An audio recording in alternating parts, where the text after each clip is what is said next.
Good afternoon, and thank you for joining us today. My name is David Talbot. I'm head of research here at Red Cloud Securities, and I'm delighted to host a Red Cloud webinar on uranium today.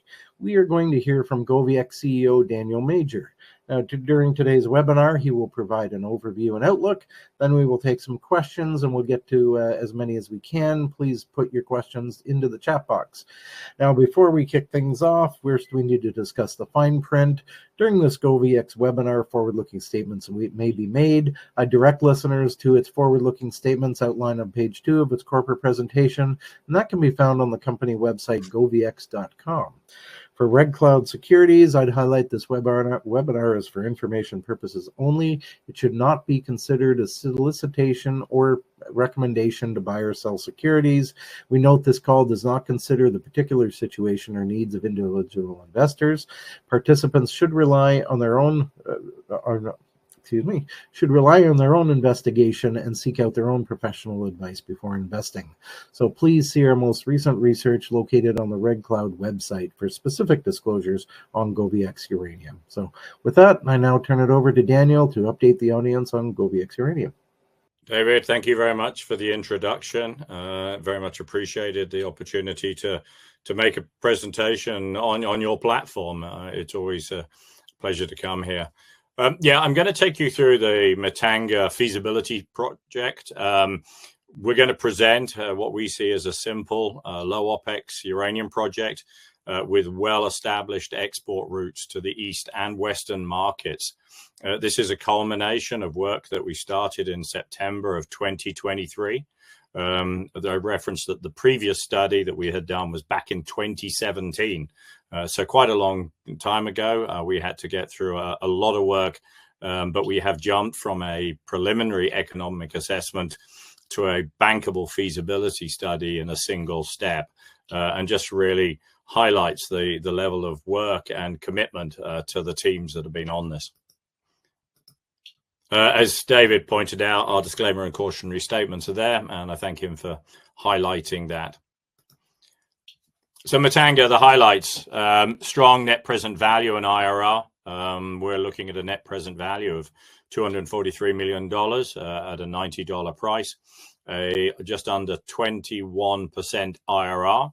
Operating costs almost in line with what we had back in 2017 at $22 a pound, giving an overall. And we've included the upfront capital into this as well. So this is all capital over the life of mine at $47 a pound. I know some analysts do not include the upfront capital. Quick payback, 3.8 years. So that's well within the scope of what the lenders would look at. And they will look at tenors at 5 to 7 years. So very much within their scope. Initial capital, 281. I point out the PEA originally didn't have a hauling fleet in. We've had to include that into this as we've gone owner operator. Very leveraged. For every $5 up and down, it adds $45 million to the net present value of the project. We're currently looking at a life of mine of 12 years. That's based on 2 of the 5 deposits here. We have focused the project on simplicity. We focused on Matanga and Dibwe East, not because we didn't believe the other parts would be there, but we wanted to present something to the investment community and, more importantly, the lending community that we felt was doable, fully achievable, and fully financeable, such that the other upside could be brought in later when we have cash flow. Low technical risk. This is very shallow open pit mining. The process is very conventional that you would see on any uranium mine, particularly Heap uranium mine. Excellent infrastructure. We have good tarmac roads to our exports and into where we need to get supplies from. We have power very close by, and we have plenty of water at the project as well. As noted, we have well-established export routes. We will be looking to export out of Walvis Bay, which allows us to export to both East and Western markets. The rock is very soft, and that really helps keep the operating costs down. We're also only looking to crush to 80% at 25 millimeters an inch. So therefore, not a lot of power being required. And even at that large size, we're getting very respectable recoveries at least 90%. And that's because of the high liberation of the minerals here.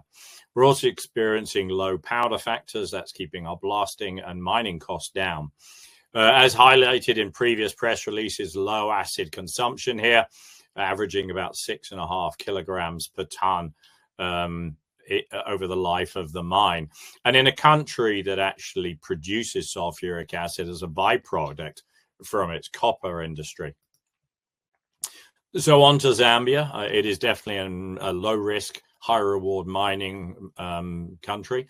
It has been continuously democratic since the 1964s and definitely a pro-mining government with a strong legal framework designed around getting mining operations up and running. It has had an over-reliance for a long time and at one point was the largest copper producer in the world. But even still, it's 70% of its export revenue is copper, and it's looking to expand that more. It's looking to triple it, in fact. But at the same time, it is looking to diversify its commodity spread with particular focuses on battery metals, gold, and others, and including ourselves at uranium. It's also strategically important both to the US and China. The US more recently has engaged quite strongly with Zambia with a focus on battery metals, signing an MOU on supply chain in the copper industry and helping with the launch of the Loboto Corridor project with almost $500 million coming from the US government to provide that rail access that goes out through the DRC to the Atlantic coast in Angola. At the same time, China has been there and is invested into a railway line going in the opposite direction out to Dar es Salaam. So you now have connections both to the Indian and the Atlantic Oceans by railway going forward. And we've seen exports of uranium in the past via Walvis Bay when Paladin was operating Kailikera. The Matanga project, very close to Lusaka, about 200 kilometers south of that, tarmac road the whole way, except for the last 10 kilometers. We have really good groundwater access and available power. The Kariba Dam is only 40 kilometers away. The project consists of 3 mining licenses, 5 deposits in total. We do hold an extra 2 exploration licenses and another mining license as well. And there will be additional upside work to be done on those. So a lot of prospectivity. We own this project 100%. The mineral reserves were updated from the one that we put back out in March of 2023, and that really was on the back of additional drilling on Dibwe East and Matanga. We were focused on 2 things, really. One, getting core from all of our deposits for metallurgical test work, but also to continue the further upgrading of inferred resources in the core of the project in Matanga and Dibwe East. And they are really where we focus the project. So, as I said, very simple. It's simple mining. It's shallow, simple mineralogy. We have very limited deleterious minerals and very limited calcium. In fact, we are less than 10% in slimes. And that means the rock is very open. We can get to high liberation of the minerals. Solutions can go through those rocks very easily. We're looking at an industry-style conventional processing methodology, and I'll come to that in a little more detail. But because of that, and because of the on-off approach, we will have no tailings dam required at this project, again, reducing the environmental risk. That soft rock reduces our powder factor and lowers our mining costs and lowers our crushing costs and our power requirements on the project. That high liberation of minerals, the limited fines means that we're looking at life of mine recovery rates of at least 90%, but also very quick recovery in number of days. It's taking 21 days only from the start of leaching before we have extracted that 90% of the uranium that's contained in each of the heap pads as we go through. And that low acid consumption. We do a lot in the design as well to try and recycle as much acid as possible to try and keep acid and water consumption down.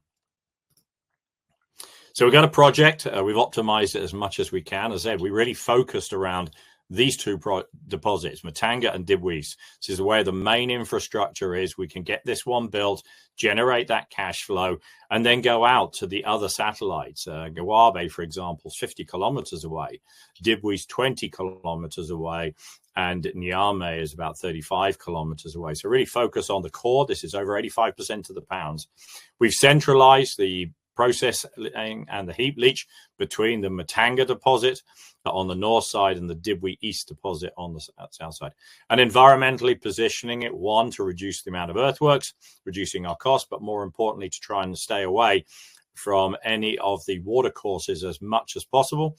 And where we do have to use them or impact them, we try and use them to our benefit. For example, the spent ore dump is situated on the two collars to try and catch any fluids that are coming out of there, so we recycle them to reduce the environmental impact. So very straightforward. We look at very quick strip to get going. Matanga is where we start at a 1.2 strip ratio. As a result, within 4 months of mining starting on this project, we will be feeding that heap leach. So a very quick startup for mining. It's therefore not really one of the risks at all on this project. And then very quickly, within 2 years, we're almost at full capacity. And once Matanga feeds out, then Dibwe East is able to continue by itself.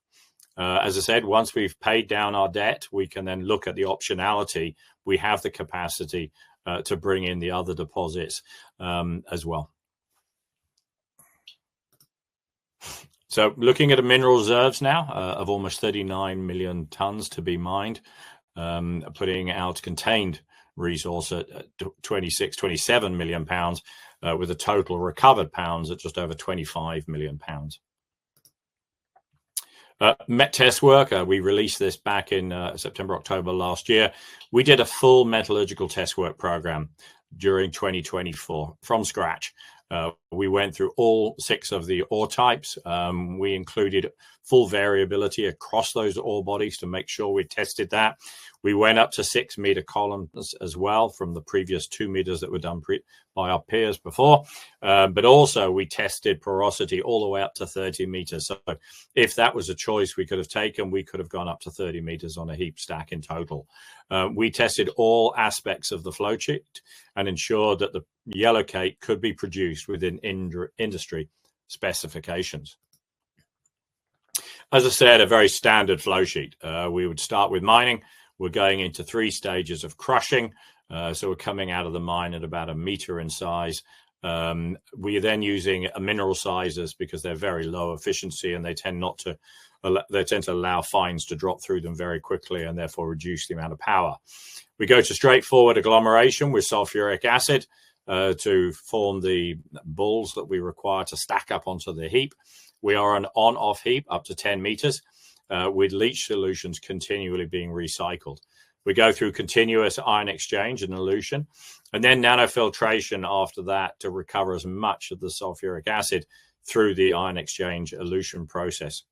Then into a gypsum precip to get rid of any of the deleterious materials, reduce the pH, and then we go to standard uranium precipitation using peroxide and then producing U3O8 after calcining as a final product. So looking at about 2.2 million pounds per annum, 25 million pounds over the life of the mine. As I said, it's a 4-stage on-off heap. For those not familiar, we basically will load in 25-day blocks. It's about 235,000 tons per pad. The first stage is to load one of the pads with the agglomerated ore. That is done with a conveyor and stacker. Once it's stacked up, we then leach with a more diluted sulfuric acid for 25 days. After that, and all solutions from that then go through to the PLS. And from the PLS, which is the middle pond, out to the processing plant. After the solutions have been stripped of their uranium, that solution then comes back to what we call the barren pond. We therefore maintain as much of the acidity as possible. And that solution is then used to continue to leach during that 25-day period. So trying to minimize solutions, trying to minimize acid consumption. After we've got all of that uranium off, we switch that across and then we rinse for 25 days using fresh water. Again, all of that water that we're using then goes into our makeup pond. So we're still capturing any acid that's in there. That makeup pond is then used to make up the barren pond when we have losses to moisture and to evaporation. And the last of the 4 stages is that we mine it off using front-end loaders. We put it on a conveyor and we send it out to the spent ore dump, where it'll be stored for the life of the mine. From a operating and Capex point of view, initial capital coming in at $282 million. The majority of that is in the processing plant. And the other major part is about $50 million associated with the heap leach itself, either the design, the construction of it, and the stackers that go with it. The remaining Capex life of mine is $100 million and is predominantly related to the replacement of the mining fleet over the life of the mine. Excuse me. From a total OPEX point of view, $32. 20 cents being the dollar per pound cost life of mine. That is almost evenly split between processing and mining. Within the processing cost, as highlighted, 64% of that cost is in reagents, with sulfuric acid and hydrogen peroxide pretty well splitting that cost evenly as well. As I said, most of that sulfuric acid can be sourced within Zambia itself. On the mining side, fairly more even spread, with mining equipment, maintenance, etc., being the major component, followed by fuel.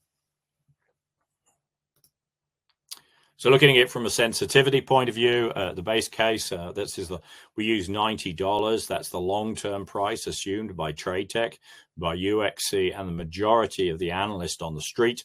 We get $243 million net present value, a 20.8 IRR, and as I said, a very competitive 3.8 years payback coming through with strong leverage to the uranium price. There is a lot more potential to this project. Said we've really focused on getting that core project going, getting it paid off is being our target, getting it built. The market needs uranium projects, and we certainly feel we're one of those uranium projects that can be built and should be built. We still have the satellite deposits, Dibwe, Nyame, and Guabe. There is a reasonable amount of material, 4 million pounds contained out there.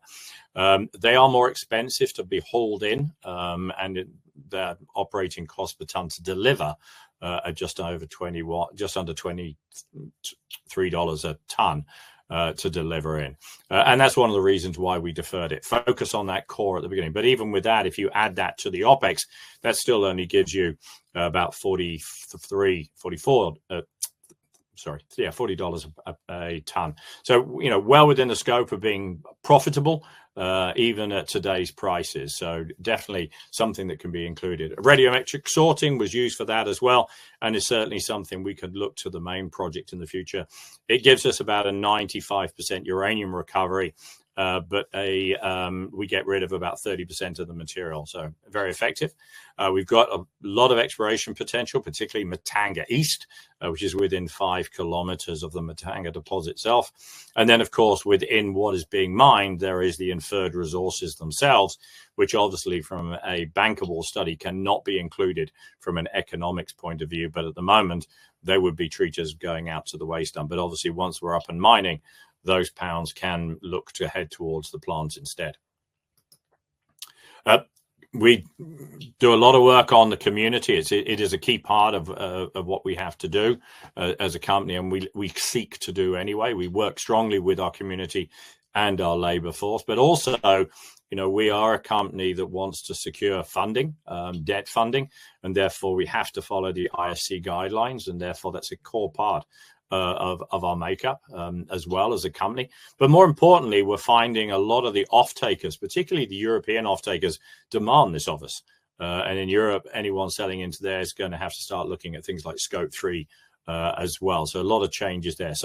But also we're looking to employ local. As we've mentioned before, we very much targeted education. We're going to start targeting trade training as well to make sure we can use as much of the local workforce as well. Really, future catalyst is our next step. So we're going to look to be appointing our debt advisors. And in fact, I'm off to Indaba at the end of this week down to South Africa. The majority of my meetings down there are with potential lenders to go through the project, and they're predominantly European or African lenders. We continue engagement with potential off-takers. We've spent a lot of time educating utilities on our projects, etc. Now we have the EFS out. We can go back in more detail. It shows that this project can deliver, and that will make it easier to secure the type of offtakes we are looking for. We still have to finish the update of the ESIA to an IFC standard. Most of that work is already done, and particularly all the baseline work. So it's just writing up the report. That should be delivered to GSIMA, the environmental authorities, within Q1. We do have, and that will include the satellite deposits as well.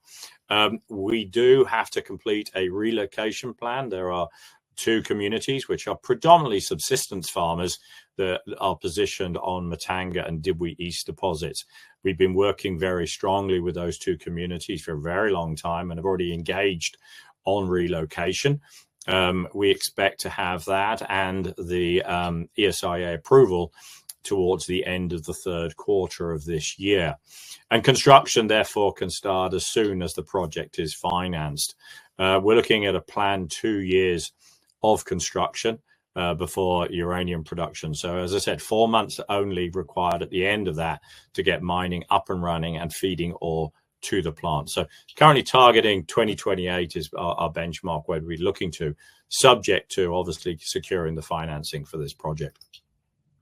If we look at it from a value point of view, we continue to trade a discount. Now we realize, obviously, we've had some issues last year, but we've had to get this feasibility study. And I think the strength of this feasibility study, when you compare to our peers, we are looking very undervalued, and certainly should be trading up with companies that still haven't got their bankables out, or have bankables that are very dated. And are likely to be influenced by the impact of inflation. We've seen a number of companies in our own industry, and one of those on here, who had a substantial increase in capital over the last few years to their project. And we've done very well, in my view, keeping the overall cost down below inflation on an all-in basis. With the market itself, I won't go on too much, but we continue to see a strong market here. I think the core is that this forecast here and many of the others are driven predominantly by big reactors, the 1 gigawatt plus reactor that's going here. No one has really started to build SMRs. Yes, I still think there's a lot of strength and potential here for SMRs. We're obviously seeing some noise in the market today about how AI, but I think one of the messages coming across on DeepSeek is effectively it's as good as it's got, then more and more people will use it, in which case more and more people are going to use energy. So I think that's still very much part of here. But I think the core message is, geopolitically, the world needs uranium projects. There is a bifurcation here between East and West. We are able to go in both directions with that material and feed particularly into that strong Chinese growth market that's out there as well. But as this plot shows very clearly, all of the projects that are out there need to be built, and there aren't many of them. So there's a real benefit for a project that's now got an updated bankable feasibility and mine permitted. And as I say, the ESIA process in Zambia is pretty straightforward and should be completed well within this year.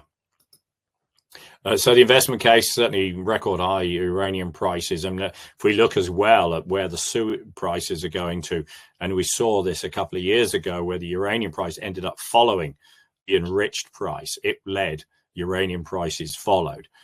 China's rapid expansion continues to underpin the strength, and we're seeing more Eastern reactors. And even today in the UK, 4 of our reactors all had their lives potentially extending out. So that is getting strong. This is a strong, robust project, good net present value and IRR, good life of mine, but with plenty of upside. So really next focus, project financing, offtakes, and then the equity part of it as well. So thank you very much. I appreciate you taking the time to listen to that. And I'm sure David has got a couple of questions for me.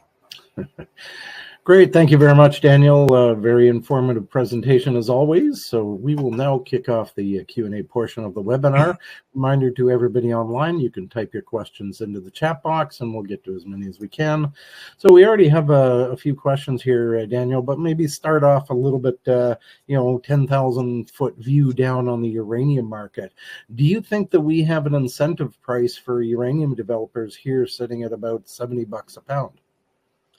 $70 for new developers? No. I mean, there's hardly a single project out there that's using $70 that is incentivizing it at all. At this price, I mean, this was made, a point was made as well by Grant Isaacs at a Goldman Sachs one as well. We need $90 plus for this industry to be able to incentivize projects. I mean, even the very large project in Canada use $90 plus to incentive in their last study. So you're seeing a lot of projects up at those levels and requiring them to get their return. So no, you would, if we, as they always say, the best thing for low prices is low prices, and it will drive it up higher. So no, you're going to see a lot higher. Certainly, as I said, UXC, Trade Tech are both forecasting and telling the utilities to expect higher prices. Mm-hmm. So what do you think happens to these new projects if we don't hit that? What happens to that supply gap? It just gets bigger and bigger, and then it will have to go higher to bring those projects back in again. So, I mean, you see the demand side is continuing to grow. And I think that is the core argument pro our industry, is that forget the SMR fluff on the side and the AI fluff. The world has realized that the only way it's going to meet the green requirements that it wants and reliable long-term energy is it has to have nuclear energy as part of that gambit and going forward. And for many countries around the world, they don't even have the alternatives out there like gas, etc. They have to find other sources, and uranium is very much part of that. So, as I said, if you want to see uranium prices go up, then let them go down first, because you'll just defer all the projects and you'll just make the gap even bigger. And I think the point is, David, and you've covered this sector a long time, we've hardly had a new project since 2011. So there's hardly a single new project being built. And then the other problem that we have is we're consuming the existing resources fairly quickly, and we're running at a supply deficit anyway. So resources are burning off. So you still need new projects just to stand still, if nothing else, let alone try and fill the supply gap. Exactly. Okay. Now, Zambia, you consider this a low-risk jurisdiction. Can you maybe give us a little bit of a summary here on the geopolitical environment in country, how it might pertain to uranium? Are you a leader when it comes to that commodity? And maybe touch on infrastructure and the labor force a bit there. Yeah. I mean, as I said, they've been a democratic government for a long time. I mean, you've had ups and downs with government. I mean, that's no question about that. But I think we could argue that applies to every single government around the world. And the governments change, whether you're going left or right. They change back and forth and have different views. But fundamentally, it's still a commodity-driven country and expects to do that. And this government is very much driving to increase the amount of metals that are mined. And in fact, the government last year started a massive program of exploration, a geophysics exploration. They're funding themselves a very large program across most of Africa, most of Zambia now, in order to incentivize new explorers to come in and have them. And that's how they want to get stakes in projects themselves, because they are funding the upfront exploration. On top of that expansion to get 3 times copper, they've been upgrading their road system, particularly related to the copper industry, upgrading the border posts so they can move more concentrates back and forth. Last year was a difficult one for power, obviously an incredible drought and really devastating. But, they've said, well, in that case, we're going to put coal back on. They're putting, I think it's an 800 megawatt coal-fired power station onto the grid as well. It is raining, and we're getting that through. They're pushing a lot forward onto solar as well. So the government is recognizing the issues. The other thing this government has done is very aggressively push education. You can't have a mining industry without an educated workforce as well. And so there has been a wholesale upgrading of schools across the country as well. So no, very good on that one. As I said, on the road system, very good for us. We are next to the Chirundu border post. I mean, it's literally an hour's drive away, which takes you from down into Zimbabwe and from Zimbabwe straight into South Africa. Great import route for us. But the more important one to this audience is we go to Livingston, about 400, 500 kilometers to the west. Livingston takes you into the Caprivi Strip and then straight down to Walvis Bay. It's about 23 days driving by truck. And then that obviously is a core export port for uranium out of Africa. Mm-hmm. Okay, great. Now, there was a substantial increase in project MPV here between the 2017 PEA and your new feasibility study. What were the real drivers in value between the two studies?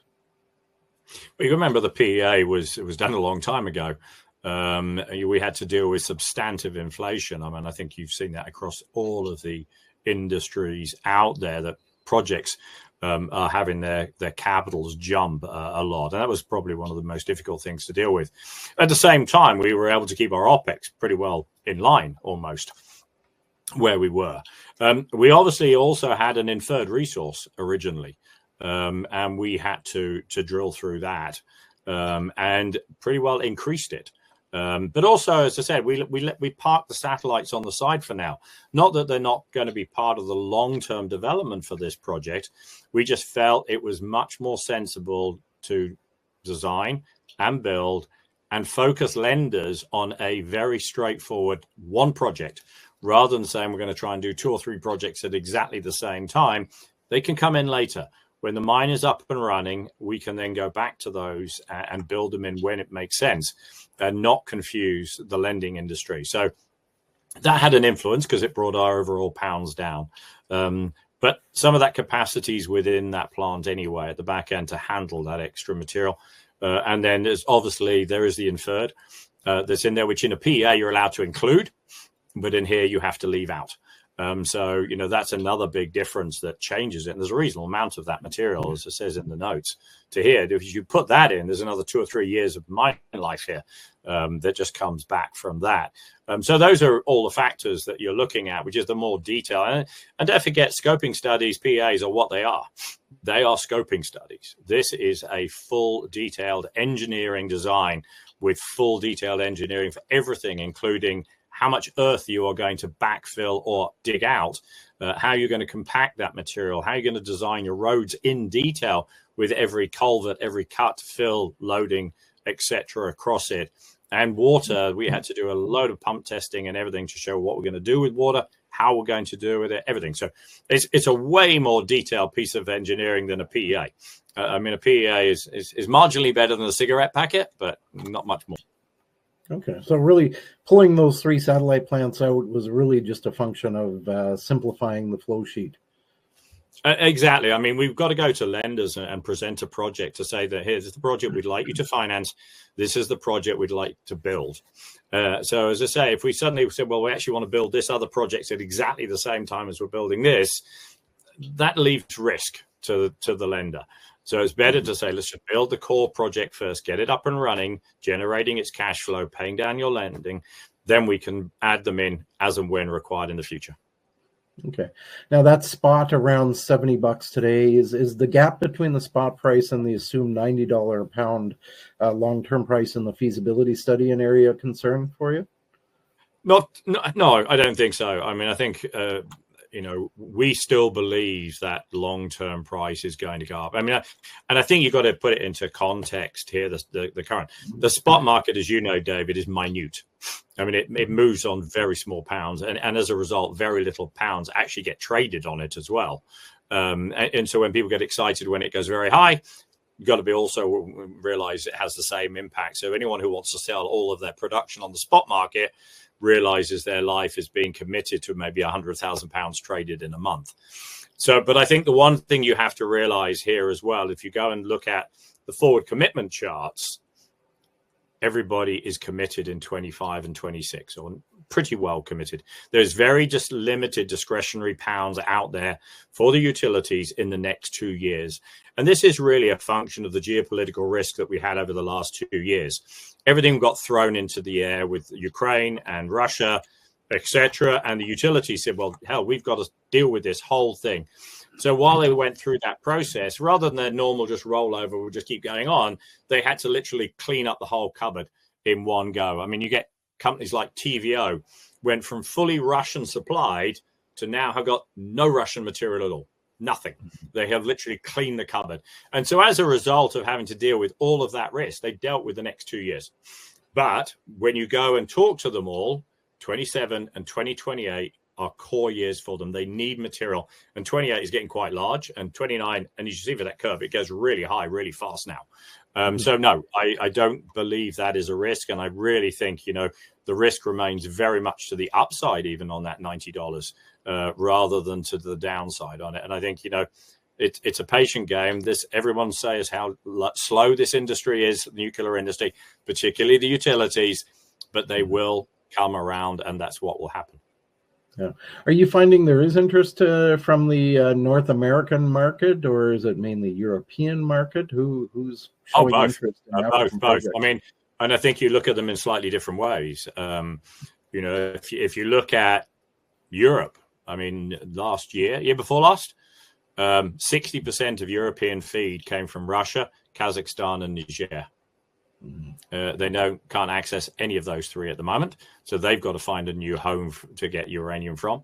Definitely talking to the US market. I mean, they're relying on US, but when you realize that peak US production is probably the total demand from Constellation alone, you then move everything to Canada on its own, which means you're getting uranium from two sources. And if the Donald decides to tariff the US, that's a serious risk to US demand.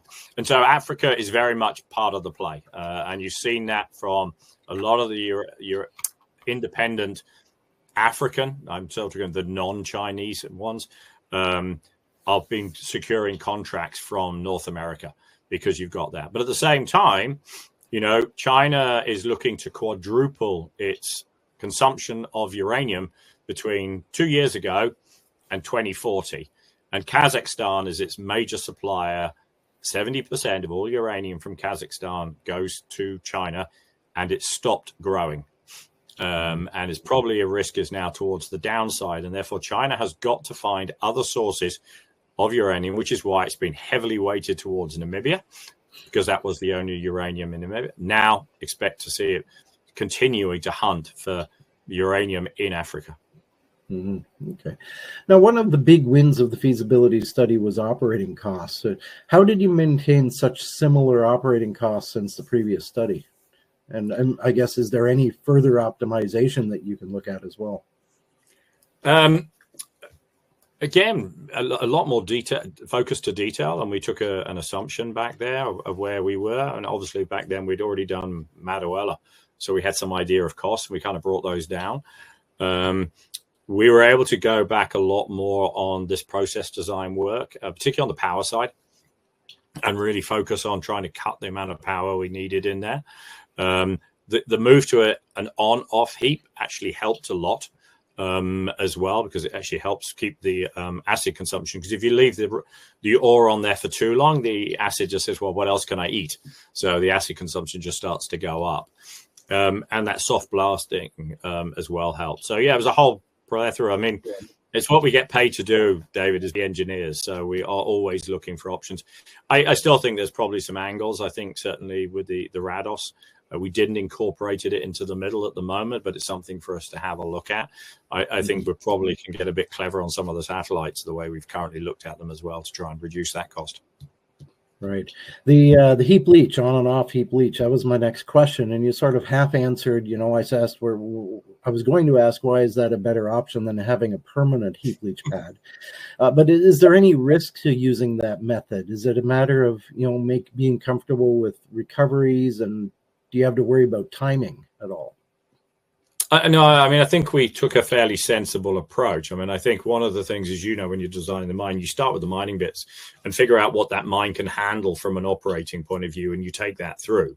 And so you've got that factor of safety. That's what we think the mine can mine at sensibly without pushing it too hard. That's what the heap is designed around. And so actually there's a factor of safety built into that we can heap that up. I think we can build the heaps in 20 days, not 25 days. So we've got some leeway in that. One of the key things is that from a positive point of view, is that fact that it's a smaller impact. We only have to have quite a small heap, just 4 little pads. When we looked at it as an on-off pad, an on-only pad, I think the surface area was 3 million square meters. I mean, it was massive. So a very large piece of ground that we would have. And as I said, the influence on that, and so you'd have an even more upfront capital, because now you've got to clear at least half of that to start with. And the problem with heap leaches is when you build them, you can't do them in stages. You have to complete the whole plastic bag. Otherwise, you're going to get a leak somewhere in the process. So you could split into 2, but even that was going to be a lot of ground. But as I said, the real problem here was when we went back to the previous work, as soon as we left the material and it would keep dripping down, our acid consumption just kept on climbing. So that really helped bring down our operating cost as well. So it's a function of capital and a function of operating costs to go. I think the biggest risk is something that we still have to deal with. We did a lot of work on it, was that we are going out to a spent ore dump, and we have to make sure that anything that comes off that spent ore dump, we capture and make sure it can. We're very confident there won't be anything because we've done geochemical test work on the product. But, you just got to be very careful what you do. Mm-hmm. Now, in your presentation, you mentioned a mineral sizer, which comes at the front end of the processing plant. So how does that differ from conventional crushing and grinding mills, which most people understand? What are the benefits here? Because, there are other African uranium mines that do use mineral sizers. The real benefits of mineral sizers, they're very lightweight, so you don't need a lot of infrastructure under them. In fact, you can have mobile ones if you want. They break differently, so a lot light from the way they do it. And so the best description, as you probably saw from the picture there, they're like 2 claws. You get the rock in the middle and it just crushes it. But anything that's too small just drops straight through. It literally just drops through. Because if you put it in a normal crusher and you get compacting, even the small stuff is getting squeezed all the way down. So you over grinding. With a mineral sizer, it literally just passes through very quickly if it's already reached the size it wants. So you don't spend a lot of power breaking rock you don't want to break. We don't want our rock to be very small. We want to keep it large, which is not normally the case in a process, but we want it as big as possible to go out onto the heap as well. So those are really the benefits. It's all about power. And it also saves you by going that way. You don't have as much civils.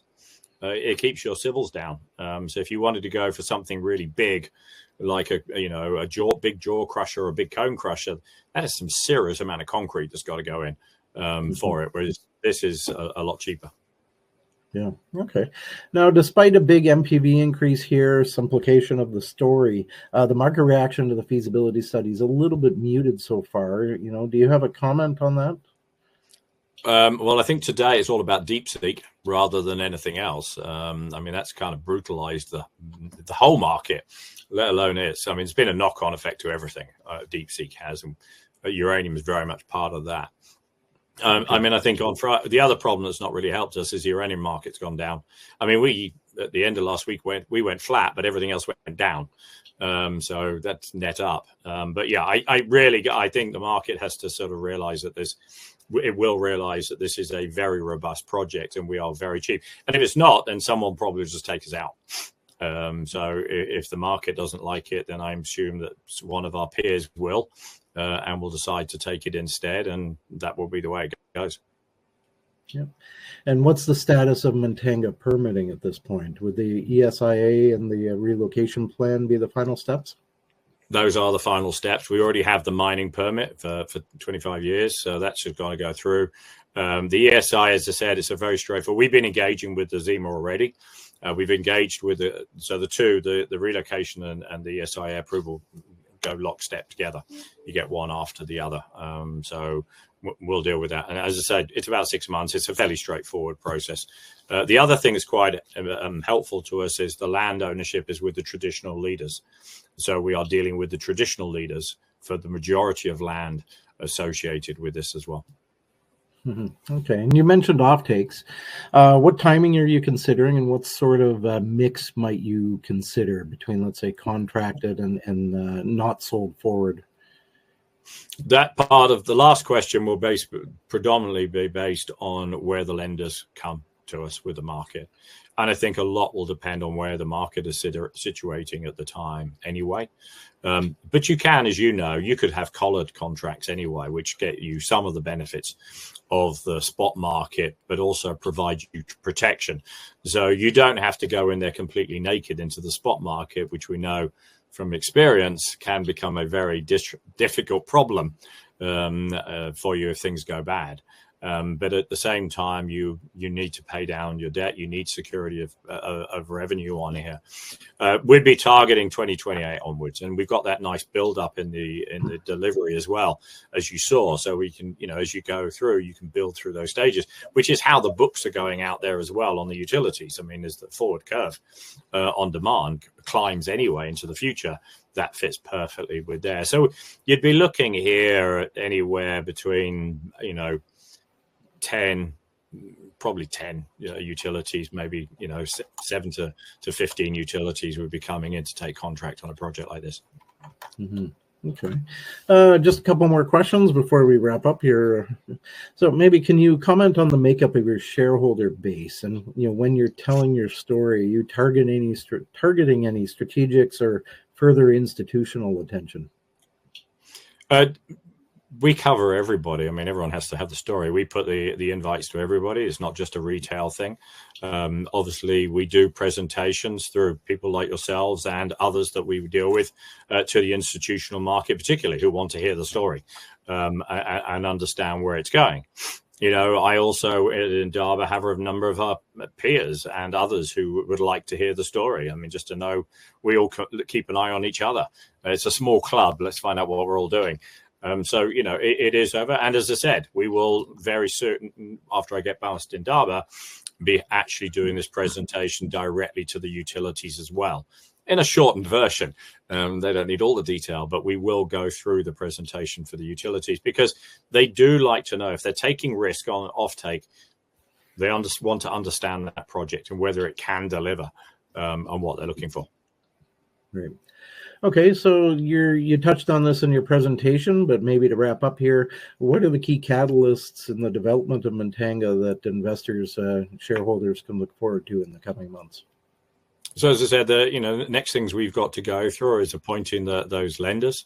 That's lender advisors. I'm going to start that process very soon. We will be working on getting the filing of the ESIA. That's towards the end of the quarter as well, and that process that goes through, and we'll obviously be out as the year progresses with the off-takers and as part of that debt conversation going forward as well. So there's plenty to keep us going this year. Towards the end of this year, if we can pull it all together, then I would expect late this year, early next year, we will be able to present a debt financing proposal with the offtakes that go with it, and by then we should have the permits as well. So that'll be the path we're looking at. Great. Okay, Daniel Major from GoviEx Uranium, thank you for joining us today. Thank you, everybody else, for tuning in. Red Cloud Securities will be back tomorrow afternoon. Tim will sit down with Galleon Gold, so that's January 28th at 2 p.m. Eastern.